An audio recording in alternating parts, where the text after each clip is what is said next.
Then that fat hoe talking about show her what's in our blood. Why she want her to shit?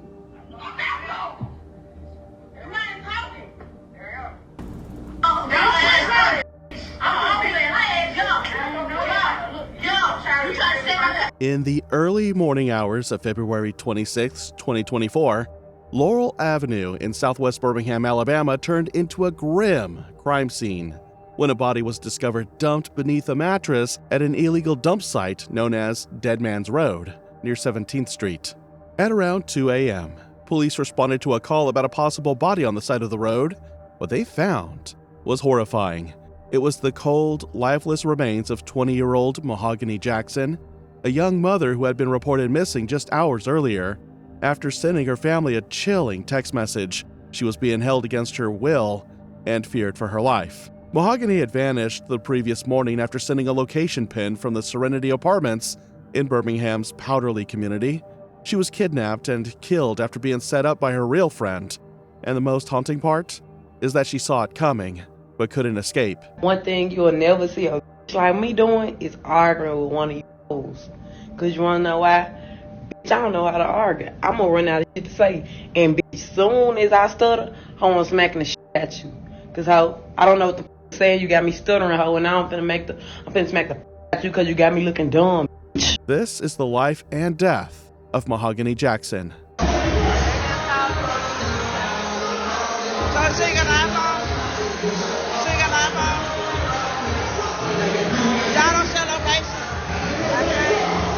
This story unfolds in Birmingham, a city with one of the highest crime rates in the nation, where 63 out of every 1,000 residents become victims. Her case became a chilling reflection of a community already living on edge. Mahogany Jackson was born on April 29, 2003.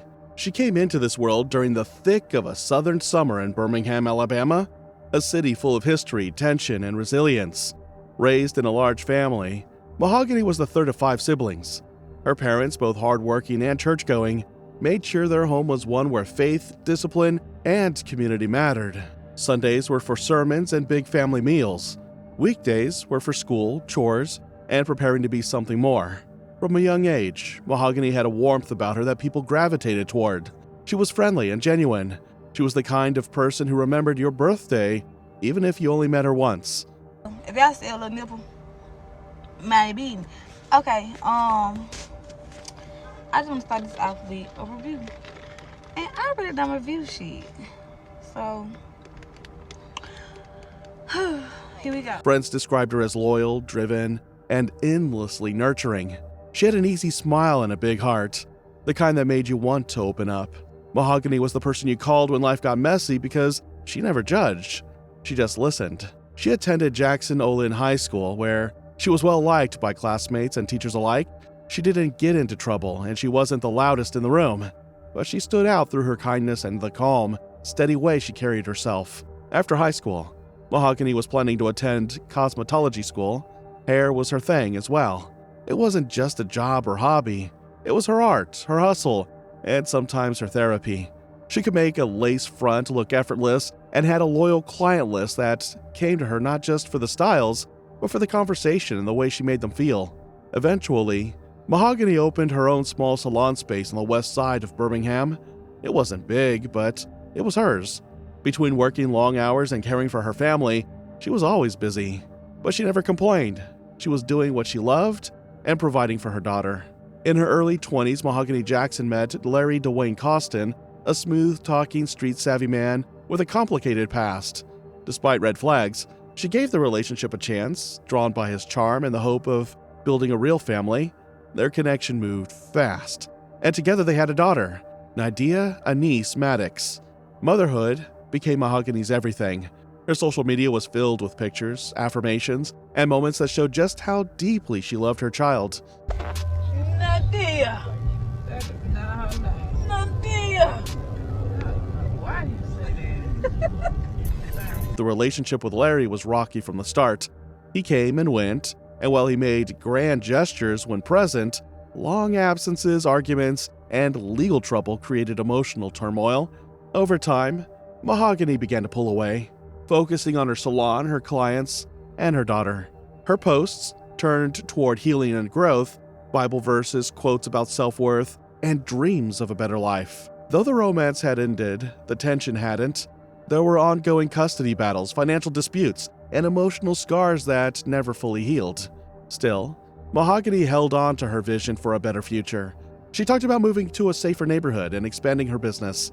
Despite the chaos behind her, she wanted peace for herself, for her 3-year-old child, and for the life she had worked so hard to create.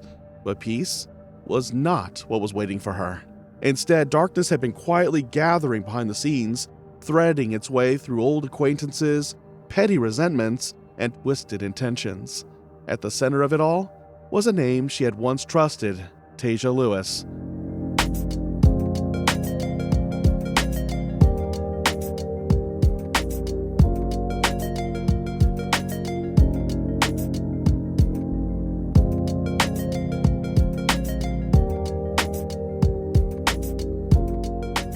Tasia Lewis had always been a familiar face in the neighborhood, someone you might pass on the street without a second thought. But behind that facade was a woman who had been harboring deep-rooted resentment, fueled by jealousy, past betrayals, and rumors. She was no stranger to trouble. Tasia had a history of small-time offenses that often flew under the radar, but hinted at a darker side. Theft, violence, and even rumors of dealing were whispered in the corners of the community, though nobody ever had solid proof. Tasia had a knack for staying just below the radar, always skirting the law without ever getting caught in a way that would lead to anything substantial. But now, as time wore on, she found herself surrounded by an unhealthy mix of envy and bitterness. As Mahogany's life seemed to shine brighter, Tasia's seemed to dim, the cracks widening as her jealousy grew. Their fallout had been building for months. Theories about what triggered it were varied, but no one really knew the whole truth. Some said it was a man, someone they had both been involved with at different points. Others suggested it was about something much deeper, Mahogany's rise to success, and the way she carried herself unbothered by the small-minded gossip that Tasia seemed to thrive on. Later, the suspects mentioned it was all about a missing gun. They believe she had knowledge about the missing firearm, though no one knows if it was just a cover-up story or not. A few months before Mahogany's death, she and Tasia had a heated falling out that turned violent. The tension exploded in a parking lot where Tasia and several other women viciously attacked Mahogany, allegedly over something Mahogany had said about one of their baby daddies. In retaliation, Mahogany and a group of her friends later jumped Tasia inside a gas station convenience store. Mark on the phone. Go in the house, bro. You sitting up here keep. Somebody put a chip on my what they gonna do? It was messy, but like many conflicts between friends, people brushed it off as just another argument gone too far. Drop in. I don't care nothing about what you talking about. No, I don't care nothing about what you talking about. Mahogany had tried to distance herself from the drama, but Tasia wasn't one to let things go. Harsh words were exchanged, accusations flew, and the tension only escalated. Some witnesses later claimed Tasia said something ominous, something about teaching Mahogany a lesson, but at the time, no one took it seriously. Those fights, though, were just the tip of the iceberg. It all started when Mahogany Jackson went out on the night of February 24th, 2024, in Birmingham, Alabama. She wasn't expecting anything to go wrong. From there, she was taken captive at the home of one of the suspects after arriving there. The door closed behind her, and it stayed closed. She wasn't allowed to leave. What followed was worse than anyone could have imagined, and it wouldn't come out until weeks later when a detective stood in court and laid it all bare. Mahogany had been held against her will, trapped in that apartment for hours. The details were harrowing.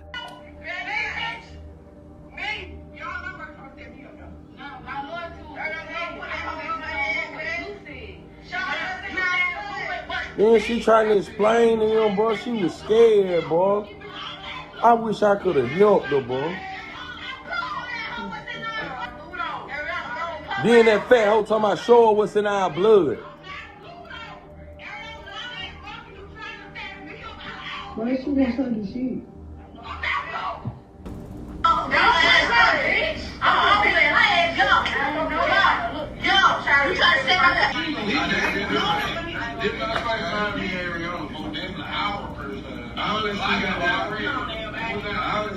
Assaulted, bound to a chair, and beaten. She was slapped, kicked, punched, and hit in the head repeatedly with a baseball bat. But the real horror came when the menacing voices of Tasia and her accomplices told her exactly what was going to happen next. They spat on her, mocked her, and humiliated her. They filmed it all, laughing as they watched her suffer. After the initial attack, she was dragged by the hair toward a car and transported to another suspect's home, where she endured further assault. Eventually, she was taken to Serenity Apartments. She was then stripped nude, handcuffed, and stomped without clothing. At gunpoint, they forced her to perform horrifying acts, once, twice, repeatedly. It wasn't just about revenge. It was about asserting power, about breaking her down until there was nothing left but fear.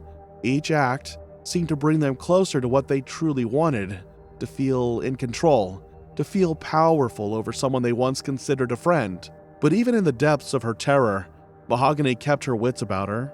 She stayed alert. She was waiting for an opportunity to escape, to get out before it was too late. That opportunity came when her captors became complacent. In a rare moment of carelessness, she managed to grab her phone. She asked her mother not to call her, but just send the police because she was being held hostage. She sent the message at 1:59 a.m., a final, desperate plea. She included her location, a pin that would lead the police straight to the apartment, straight to the hell she was enduring. But her captors, still not fully aware of what was happening, didn't hesitate to silence her. A shot to the chest, another to the back of the head. The final shot, a cold execution-style kill, meant to ensure Mahogany would never testify to the horrors she had endured. They thought that was the end. But Mahogany's message changed everything. While they tried to bury the truth, she had already sent it out into the world. Her final act of defiance was enough to alert the authorities. Police were on their way, and the truth would eventually catch up with them. When police traced the pin from her last text, they zeroed in on the apartment. The victim's body was found at an illegal dump site, and Tasia Lewis was also found moments later, hiding in a nearby unit, less than 100 feet away. She was taken into custody without incident.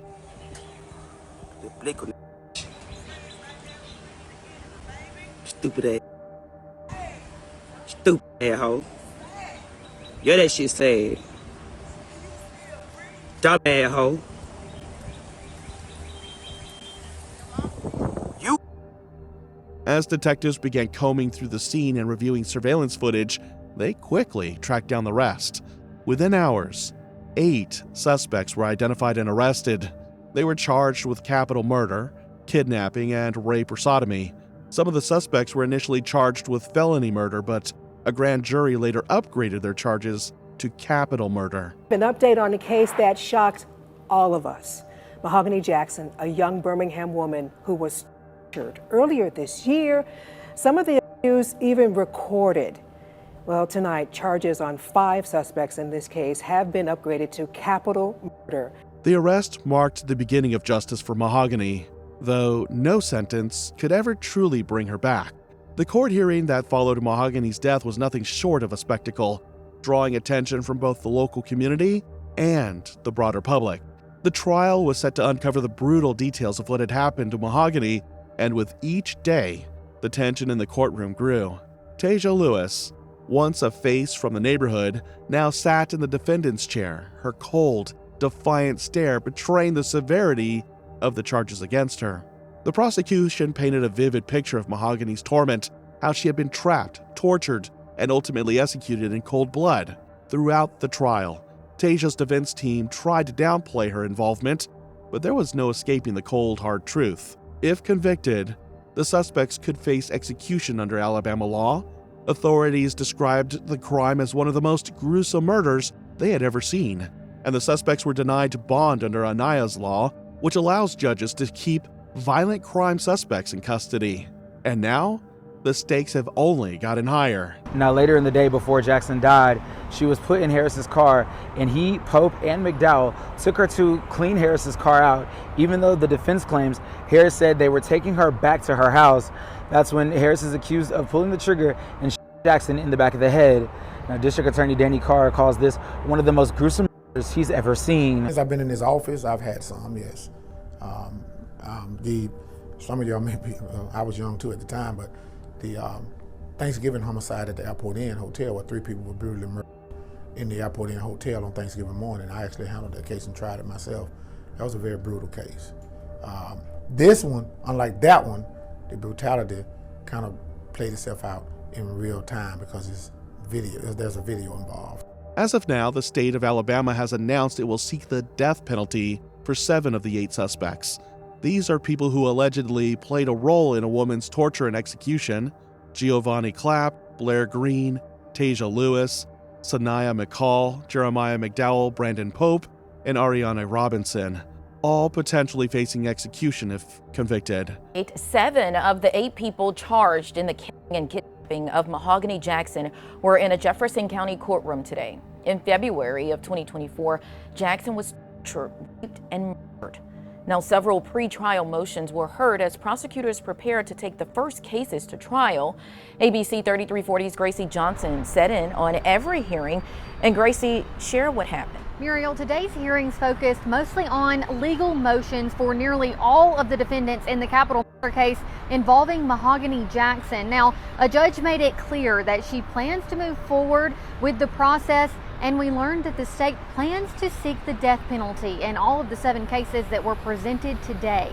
Now, Blair Green was ruled competent to stand trial though a second mental evaluation is underway due to his refusal of one portion of the mental evaluation prior. Now, defense attorneys for McCall sought to block graphic autopsy photos, and limited media contact was ordered. Both Ariana Robinson and Brandon Pope requested bond today, but Judge Davis denied both motions, citing capital murder charges. And prosecutors announced that they plan to try Frances Harris, Tasia Lewis, and Sanaya McCall first, in that order. And the judge aims to start at least 1 or 2 of these trials before the end of the year. The 8th suspect, Frances Harris, is expected to appear in court this July. The courtroom has seen tearful family members, graphic evidence, and a DA who called every hearing a reopening of a fresh wound. But despite the pain, Mahogany's family keeps showing up, waiting for justice, demanding accountability. And as of today, all 8 still await trial.